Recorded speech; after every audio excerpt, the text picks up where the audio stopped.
Okay, good morning mga guys. Nandito ako ngayon. Magpapahinga na dahil ako tapos na aking paglako kanina pang madaling araw. Nagtitiis ako dito para sa pamilya na nag-iisa ako dito para mabuhay lang ng marangal ang aking pamilya sa aking pagsisikap at sa aking pagtitiis ng ako'y nag-iisa dito. Nagsasakripisyo para kumita kahit sa konting halaga sa aking pagtitinda. Alam mo niyo naman po, nakikita niyo naman po, nandito na po ako magpapahinga. Tinitiis ko lang po ang aking hirap, init, yan po lungkot. Dito po sa Maynila. Kasi po wala tayong pinag-aralan, kaya magtsatsaga tayo sa ating hanap buhay na kahit pakunti-kunti, pag natipon, marami naman po. Ayan po ang aking hiningi sa inyo. Sana lagi niyo akong tulungan sa aking pag-vlog na mahirap na vlogger ang aking YouTube channel, TikTok, Sandro Albia. Tinitiis ko po ang lungkot kahit po malayo ang pamilya dahil po para yun ang aking paraan para mabuhay ang aking pamilya na makakain ng maayos kahit ako po dito naghihirap para lang matustusan ko ang aking mga pagkukulang sa kanila na tuwing isang linggo nagpapadala ko para makakain silang maayos, mabili nila anong gusto nilang bilihin na makakain nila na panggasto sa araw-araw. Ganyan po ako dito. Nagtitiis lagi, init. Pag minsan tag-ulan, ulan. Yan. Kaya po sa lahat na shout out sa lahat na mga amo. Maraming salamat po na tanggap niyo ako sa aking tinutulayan na aking bayan ng ganitong sitwasyon. Salamat kay ganito ako nagsikap para sa aking pamilya. Tinitiis ko lang po sa mga lungkot ng aking pagsisikap sa mga lahat ng hanap buhay sa araw-araw. Yan po ako para sa pamilya na mabuhay ko lang silang maayos.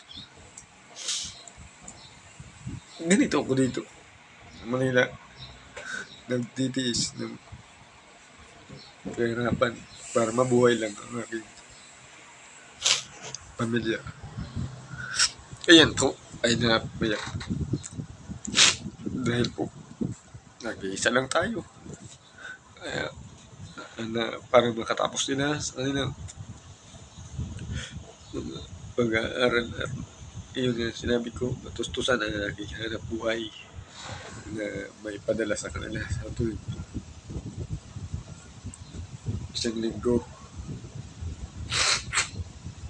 Ayan, kahit nakakawa ang aking sitwasyon dito sa Manila, kahit hanggang tingin nila na namin pag-usap sa video call, sa tawag, yun, masaya na ako doon. Kaya shout out sa lahat ng mga magulang.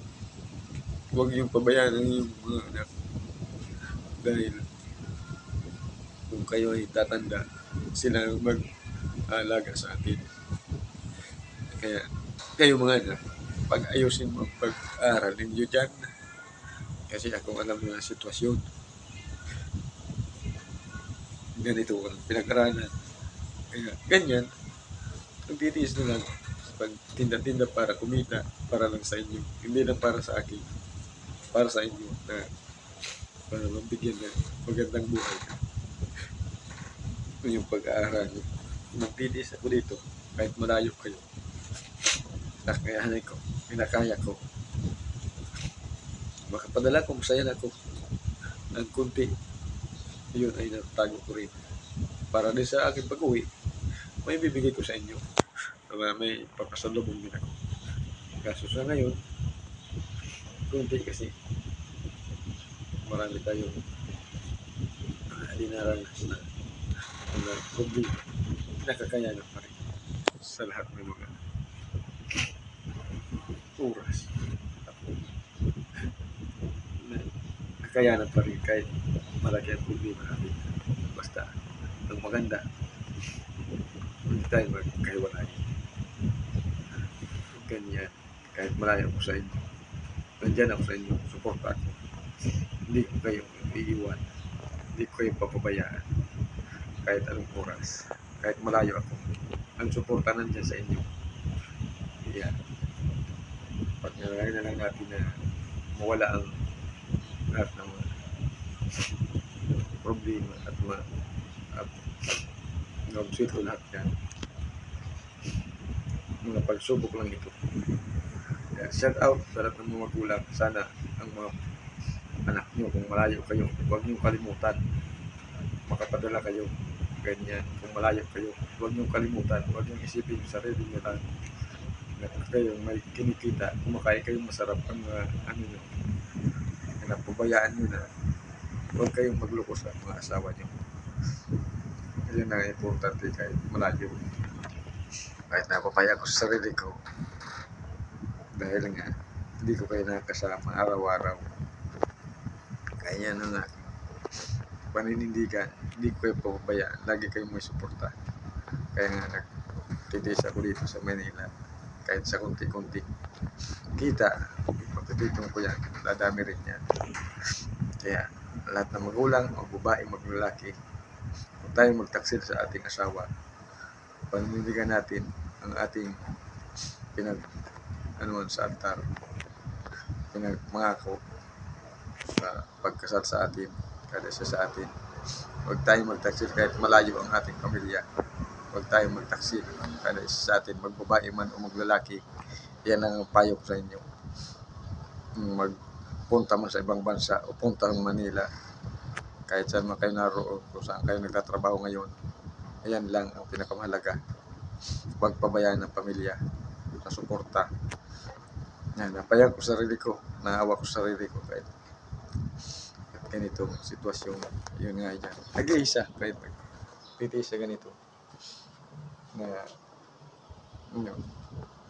trabaho. Nakita nyo naman, init, ulan, sinasapok para mabuhay lang kayo ang pamilya. Sana ang hiningi ko din mga suporta sa lahat ng mga nakapanood sa akin. Pakisuporta naman po ang aking YouTube channel, Mahirap na Vlogger. TikTok, Sandro Albia ang aking pangalan. Facebook, Sandro Albia. Ang totoo kong pangalan, Sandro Suki. From Turagi, Sangay, Camarines. Shout out sa lahat ng mga kapatid ko dyan. Good morning to all of you. Shout out sa lahat, lalo na sa pamilya ko. Shout out. Thank you, God bless. Maraming salamat sa mga panood nito. Pag-share na rin po. Ayan po ang lagi kong hinihingi sa inyo. Maraming salamat po. Good morning to all of you. Mahirap na vlogger po, nakiusap. Pag-subscribe or pag-share. Kahit pangit man sa inyong paningin, pag-share pa rin. Thank you po. God bless.